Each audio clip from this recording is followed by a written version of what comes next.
Got his little workshop right here. It's all a mess now, but we can get Jesse over here to clean it out, store the wood in a way that it's not going to be too congested and crowded.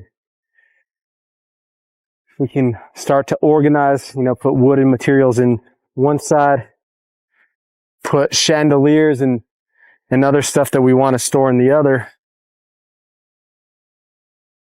And then if we want to bring our staging stuff for the homes as well, which we haven't used staging in the past year and a half just due to this crazy market.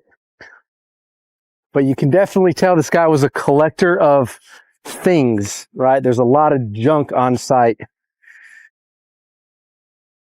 So in this case, next steps, we're going to have to get a bush hog to get all the little foliage chopped up so we can have, cleaner open area in the front side.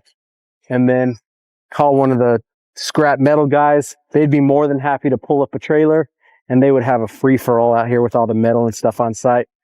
Just pitch it to them, hey, you can have it if you can take everything, get it out of here, clear it out. And that gives us a clean pallet to work on.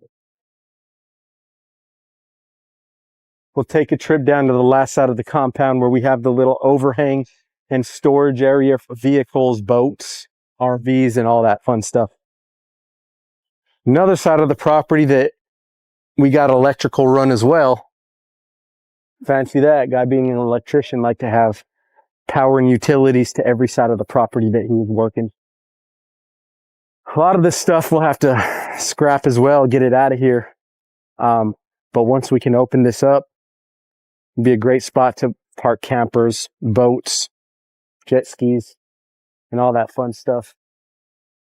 So again, good to have a little bit of land that's tucked back in the country where, hey, if you got to hunker down, you got somewhere to go. Keep all your artillery out here. Nah, but we're excited. Another small acquisition.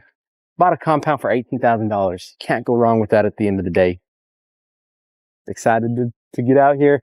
I'll keep you guys updated on the progress.